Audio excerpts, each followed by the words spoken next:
प्रशासन एफआईआर लेने से टहलाती है।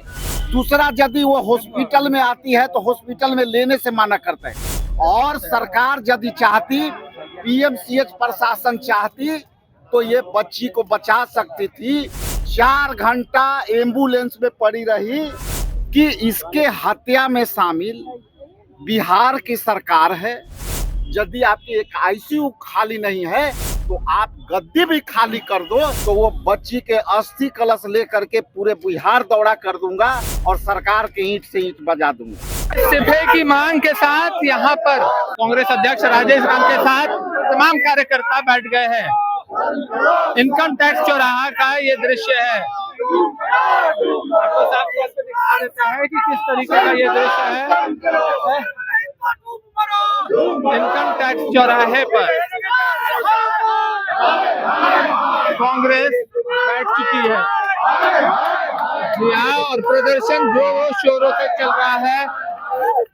आक्रोश नजर आ रहा है, साफ तौर पर आक्रोश नजर आ रहा है। देख सकते हैं कि कांग्रेस अध्यक्ष राजेश राम के साथ महिला कार्यकर्ता हो, पुरुष कार्यकर्ता हो, नीतीश कुमार का पुतला लेकर के सड़क पर बैठ गए हैं। इनकम टैक्स का ये दृश्य, ये नजारा है इनकम टैक्स के चौराहे का। कांग्रेस आक्रोशित हो चली है यहाँ पर।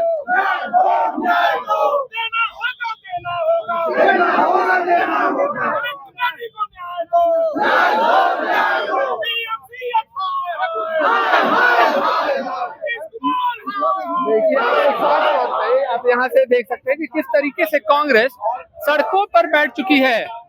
जी हाँ, राजेश राम, कांग्रेस अध्यक्ष राजेश राम के साथ में जितने भी कांग्रेस के कार्यकर्ता है, नेता है, सभी लोग सड़क पर बैठ गए हैं। इनकम टैक्स में शाम का ये मंजर है। आपको साफ साफ दिखा देते हैं कि किस तरीके से उस बच्ची की जब आज आखिरी सांस लेती है पीएमसीएच में, उसके बाद एक तरीके से जो आक्रोश है, गुस्सा है बिहार की जनता में, बिहार के राजनीतिक दलों में फूट पड़ता है।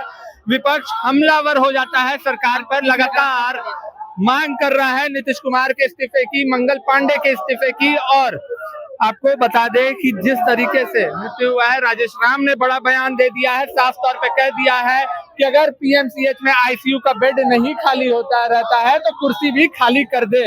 ये साफ तौर पे राजेश राम ने स्पष्ट भाषा में कह दिया है कि निकम्मी सरकार हो चुकी है। ये तमाम बातें राजेश राम कहे हैं और अब राजेश राम अपने समर्थकों के साथ में यहाँ कांग्रेस सीधा सड़क पर बैठ गई है। जाम है इनकम टैक्स।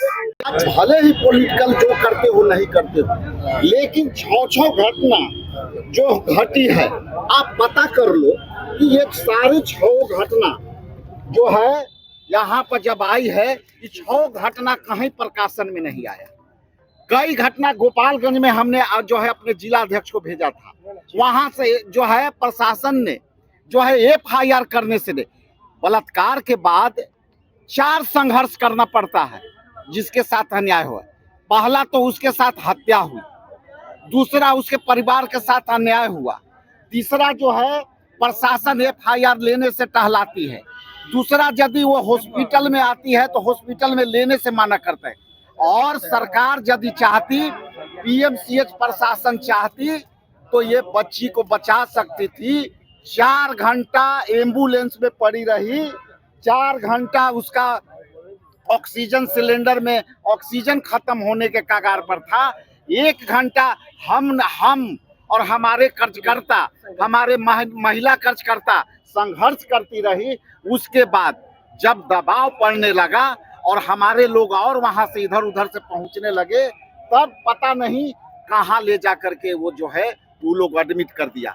आईसीयू तक हम लोग आग्रह किए कि ये आईसीयू का मामला है, लेकिन आईसीयू कहते हैं कि खाली नहीं है। तो ये सरकार, यदि आपकी एक आईसीयू खाली नहीं है तो आप गद्दी भी खाली कर दो। ये समय है, हमारा राजनीतिक नहीं है, मामला है सामाजिक सुरक्षा का।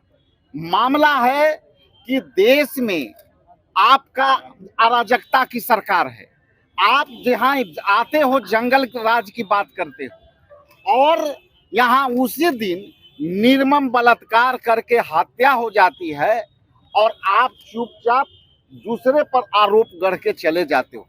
इसलिए ये समय आ गया है, हम हजारों हजारों कार्यकर्ता को जब तक ले आवश्यकता पड़ी तो वो बच्ची के अस्थि कलश ले करके पूरे बिहार दौड़ा कर दूंगा और सरकार के ईंट से ईंट बजा दूंगा। और आज हम लोग इतना आहत हैं इस बात से कि जिस तरह से इस बलात्कार हत्याकांड जो है इसका दो पहलू। एक पहलू तो ये है कि एक दलित के बेटी, गरीब परिवार के बेटी के साथ निर्मम तरीका से उसकी बलात्कार हुई। उसको 20 से 22 चाकू गोद करके सीने पर गोदा गया। उसके बाद उसको गला का जो है काटा गया और उसी दिन सरकार ये जो है चुपचाप मुजफ्फरपुर में 2 दिन दबाई रखी। और 2 दिन प्रशासन इसलिए दबा के रखा कि पीएम साहब का प्रोग्राम था और पीएम साहब के प्रोग्राम में कोई विघ्न बाधा ना हो जाए, इसलिए 2 दिन तो वो विलंब हुई। तो जैसा कि मैंने कहा कि एक पहलू तो है बलात्कार का और दूसरी पहलू है हत्या का। हत्या इसलिए मैं कह रहा हूं कि इसके हत्या में शामिल बिहार की सरकार है और बिहार के सरकार के मुखिया जो डबल इंजन की सरकार चल रही है, जिसमें आदरणीय प्रधानमंत्री जी ने उस दिन जंगल राज की बात कह के गई और उसी दिन ये घटना होती है। तो आपके चैनल के माध्यम से बिहार के जो ये निकम्मी सरकार बैठी हुई, जो दलित विरोधी है, जो है किसी भी तरह से महिलाओं को सम्मान देने में चुकी हुई है, तो ये जो है विशुद्ध रूप से दूसरा पहलू ये है कि सरकार ने उस दलित बच्ची को उचित चिकित्सा सुविधा देने में विफल रही और उसकी मृत्यु हो गई। और कल भी मैंने कहा था कि आप जल्दी करो, ये भगवान और ईश्वर के भरोसे अब तक जीवित है, आप यहाँ कुछ नहीं कर रहे हो। इसलिए साफ तौर से आपसे कहता हूँ कि इसके हत्या का जिम्मेदार नीतीश कुमार जी हैं और यहाँ के सरकार है। बिहार का स्वास्थ्य व्यवस्था क्या? तीसरी जो अहम बात है कि जिस तरह से लगातार घटनाएं घटी है और दबा हुआ घटना है, जिसमें भोजपुर में हुआ, बक्सर में हुआ, गोपालगंज में हुआ, पटना के एक होटल में हुआ और कहीं इसकी बात को उजागर नहीं हो रहा है, तो मैं स्पष्ट कह दूं कि ये अब इस तरह से नहीं चलेगी। और यदि इस तरह से दलितों पर अत्याचार हुआ तो हम लोग सरकार को ईंट से ईंट बजा देंगे।